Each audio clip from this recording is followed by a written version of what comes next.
The end of the curse. In my neighborhood there lived an old lady who was a bit strange. As an elementary school student at the time, I had to pass by her house to go to school.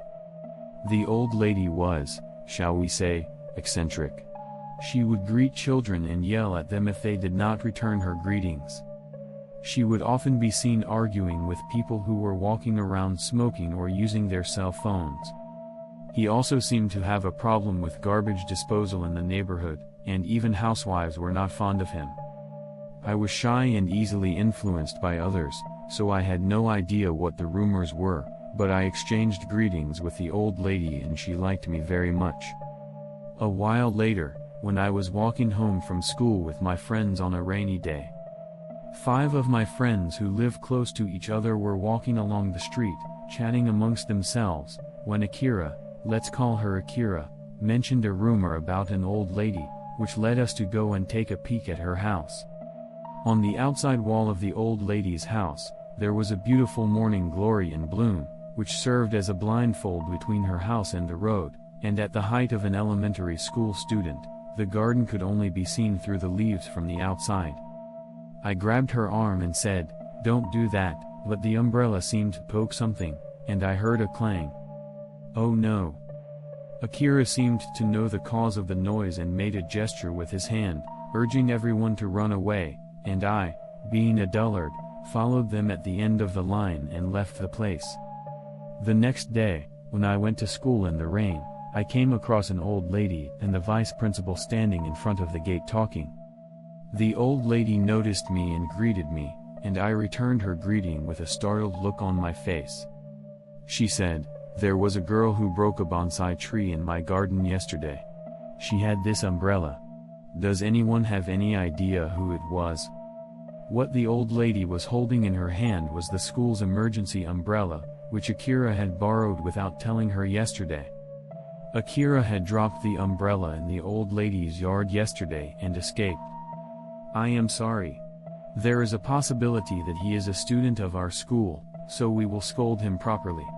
The school will also take care of the compensation. The vice principal, with some perspiration on his forehead, apologized again and again, bowing his head apologetically. However, the old lady never let go of her umbrella. She said, "Please let me know the culprit as soon as you find him. Please let me apologize to the person in question. We will look for the culprit as well." The soft smile that was there when he greeted me was not there. He stared at the vice principal with a look of indignation and occasionally raised the corners of his mouth in a meaningful manner. I left the scene, changed into my shoes at the shoe box, and immediately ran into the classroom to look for Akira. "Hey Akira, this is bad." Akira, who was playing wrestling with some boys in the back of the classroom, looked at me with a what? He was waiting for the next words with a look of what? "Did you forget your umbrella at your grandmother's house yesterday?" "I dropped it. But it's from school, so I don't care." I knew that the umbrella was the one Akira had dropped yesterday. I told him that the old lady was looking for the person who broke the bonsai tree using the umbrella as a clue, and that she had yelled at the school through the vice principal to identify the culprit and bring him to her. She said, "Wow, seriously? What a pain in the ass. But if I keep quiet, they won't find out, right?" Akira is an optimistic person, and at this time, he stopped talking as if he really didn't care. About a week passed after that, and day by day I saw more and more of the old lady asking questions in front of the school gate, and finally the policeman, perhaps called by the school, intervened and turned her away. The school called the policeman, who finally intervened and chased her away. "If she catches you, she'll kill you." Shogo, who was watching the old lady leaving from the classroom window, was laughing and talking to Akira, who looked a little pale. "Shut up. I dropped it because Minato, my name, pulled it that time." Suddenly Akira pointed at me by name, and I was so shocked that my heart started to race. In fact, it was because of my pulling on his arm that he lost control of his hand and scratched the umbrella off the bonsai. It was my fault that the bonsai broke and that I dropped the umbrella in the old lady's yard. That's because Akira was trying to peek at you. My friends who were there spoke up on my behalf, as if to cover for me who was downcast and unable to speak back. Akira, perhaps unable to bear the uncomfortable feeling of being crammed by the girls, spat, "What a pain in the ass," and walked out of the classroom.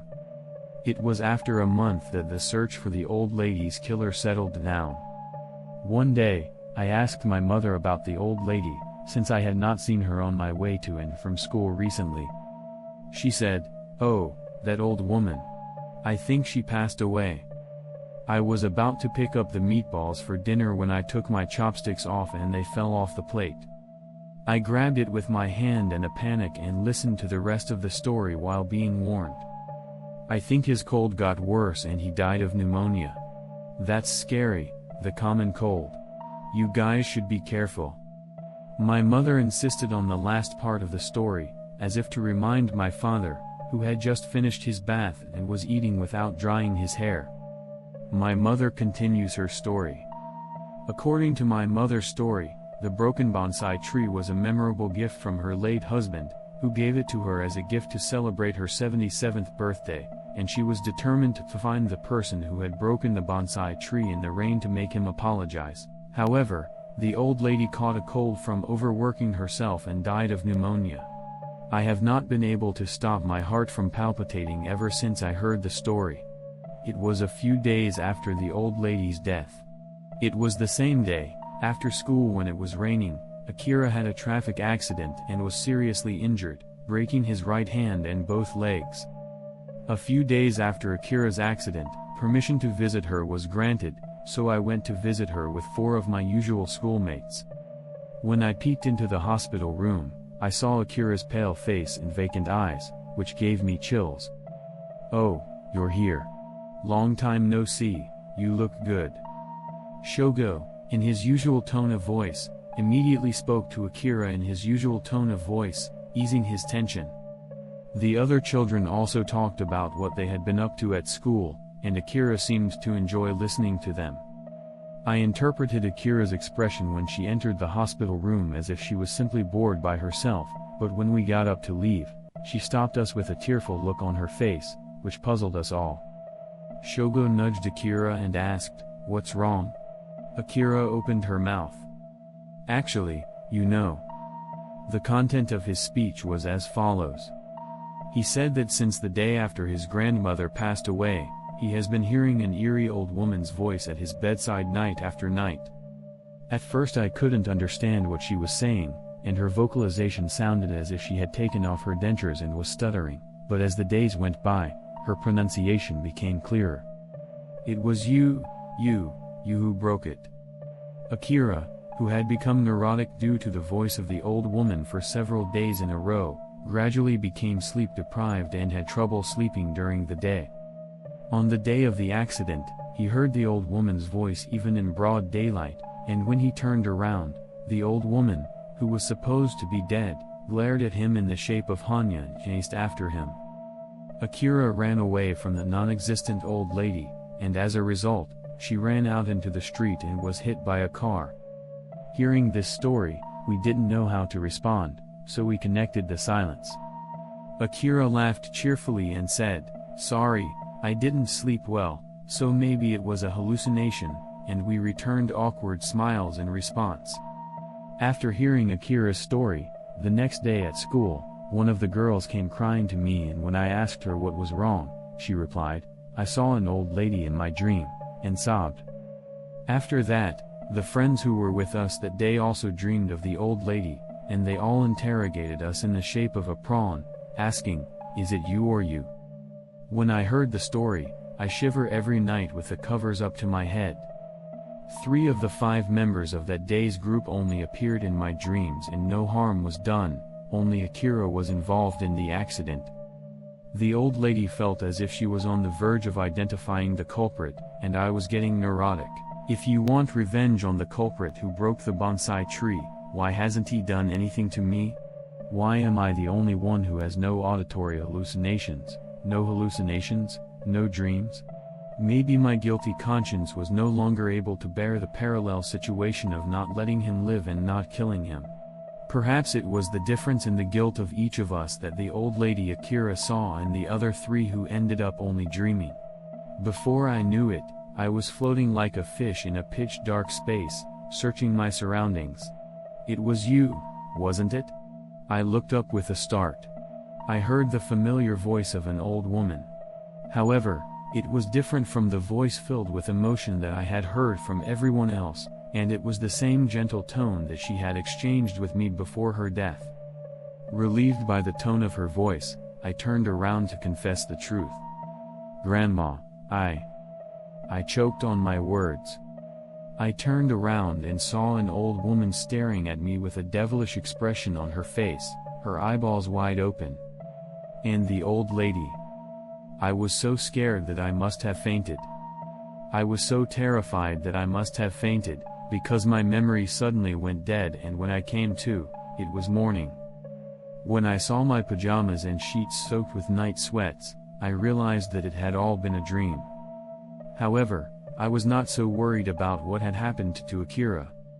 The old lady had found the culprit who had broken the bonsai tree. Akira was badly injured in the accident, breaking one hand and both legs. I cannot judge whether it was fortunate or unfortunate, but it was a serious accident that could have cost his life if he had made a mistake. I could not stop crying, almost shitting myself, just imagining what kind of punishment he would receive. From that day on, day after day, night after night, the old woman would appear in my dreams, come right up to my face, and repeatedly hurl her vindictive words at me. "I won't forgive you, I won't forgive you, I won't forgive you." However, I did not have an accident. Akira was discharged from the hospital, the seasons passed, and while everyone was enjoying school life, I was locked up in my room. One day, the old lady entered not only my dreams, but my daily life. One day she was in the corner of my room when I woke up. One day she is peeking into the living room from outside the window.